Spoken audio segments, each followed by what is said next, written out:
Assalamualaikum warahmatullahi wabarakatuh.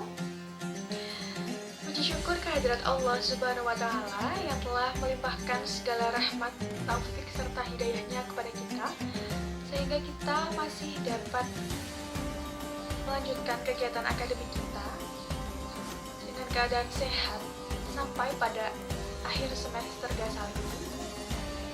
Kemudian yang kedua, sholawat serta salam semoga senantiasa tercurahkan kepada junjungan kita Nabi Agung Muhammad Sallallahu Alaihi Wasallam yang telah membawa kita dari zaman jahiliyah menuju zaman yang modern dan penuh dengan kecanggihan. Semoga kita mendapatkan syafaatnya kelak di yaumil qiyamah. Amin ya rabbal alamin. Kemudian perkenalkan, saya Rozalinul Aisyah. Saya dari kelas 3 TBIB IAIN Purwokerto. Di sini saya akan membuat sebuah sedikit pembahasan mengenai pembagian hadis berdasarkan kuantitas dan kualitas rawinya. Adapun video ini sebagai rujukan untuk memenuhi tugas mata kuliah Ulumul Hadis. Baik, sebelum kita melakukan pembahasan mengenai pengklasifikasian hadis, kita harus tahu makna hadis itu sendiri. Hadis adalah segala sesuatu yang disandarkan kepada Nabi Muhammad SAW, baik perkataan, perbuatan, ketetapan maupun persetujuan beliau sebagai landasan syariat Islam dan juga sebagai sumber hukum Islam yang kedua. Mengapa kita harus tahu mengenai jenis-jenis hadis dan juga pengklasifikasiannya?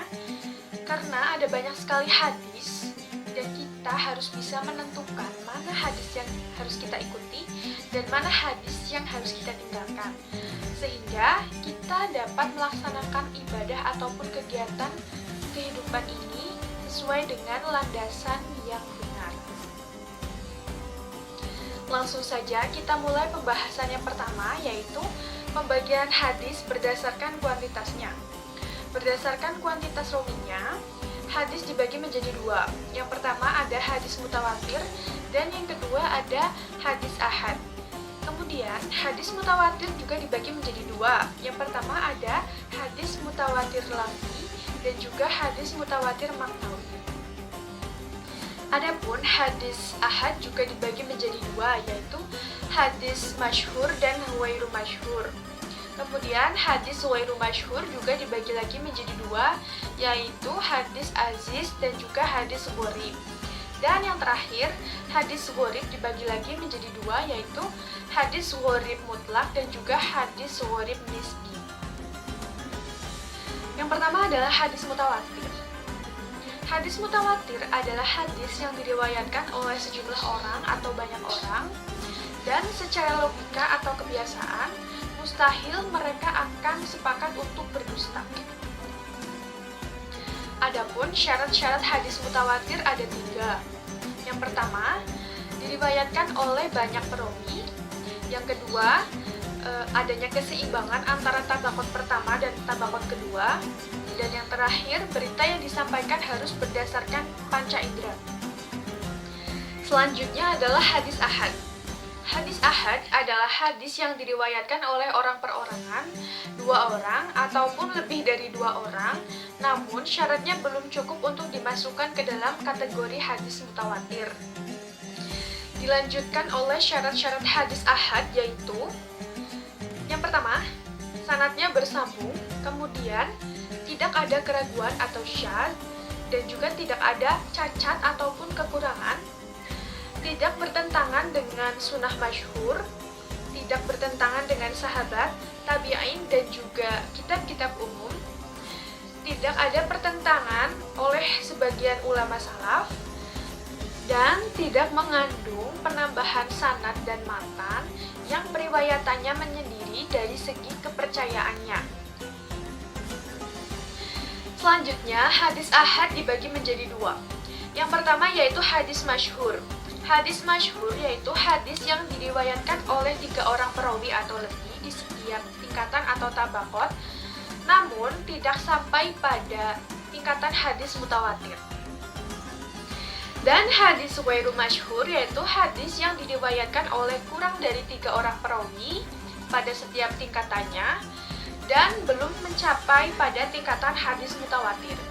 Jadi hadis masyhur dan ghairu masyhur berada di bawah tingkatan hadis mutawatir.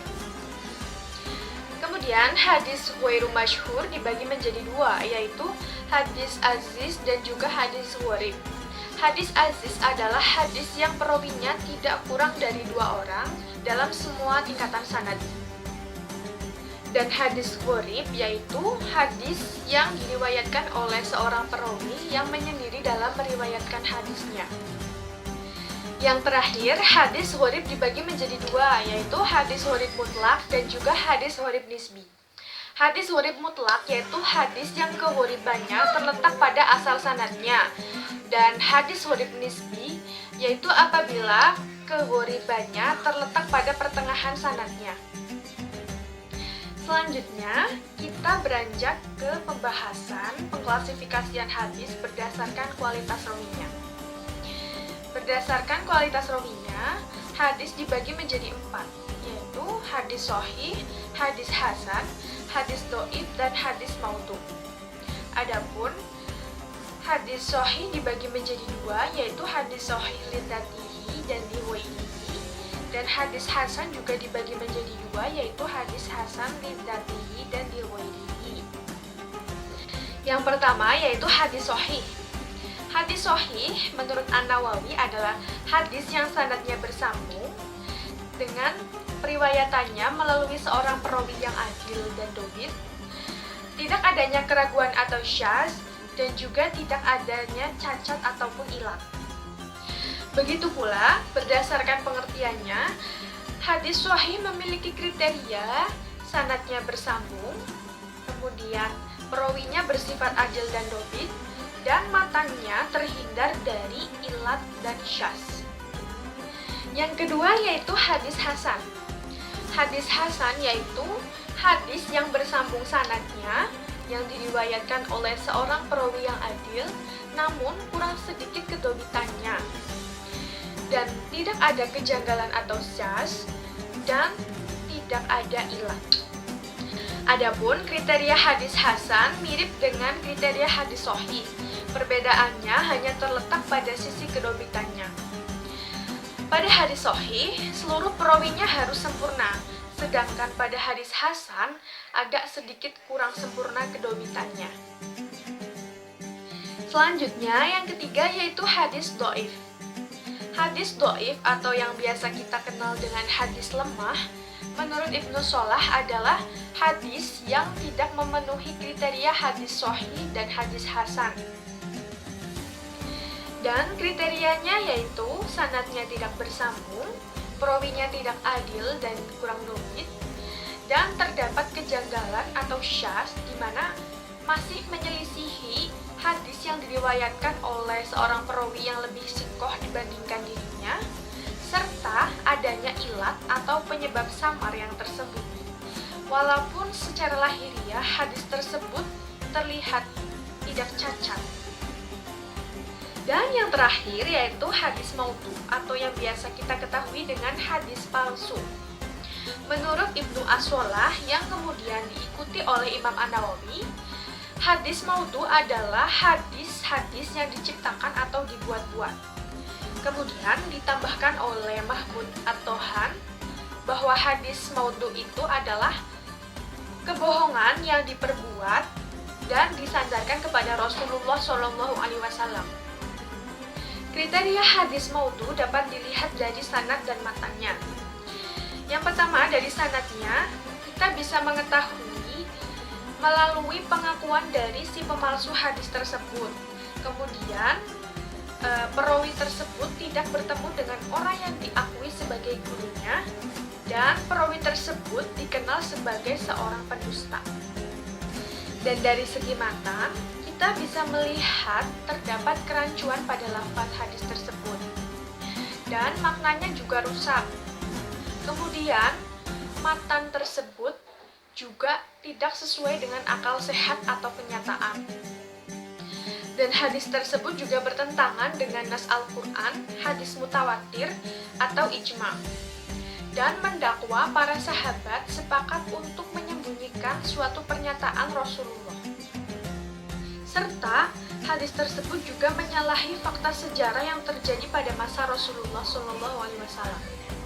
Ditambah lagi, matan hadis tersebut juga mendukung atau sejalan dengan mazhab perawinya. Selain itu, dalam hadis tersebut terdapat suatu riwayat mengenai peristiwa besar yang terjadi di hadapan umum, namun semestinya hanya diriwayatkan oleh seorang perawi saja.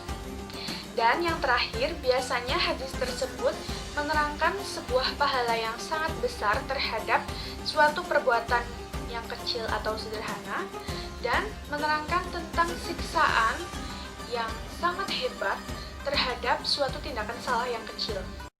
Baiklah, mungkin itu saja yang dapat saya sampaikan. Semoga bisa bermanfaat untuk kita semua. Mohon maaf atas segala kekeliruan. Terima kasih sudah menyaksikan. Wassalamualaikum warahmatullahi wabarakatuh.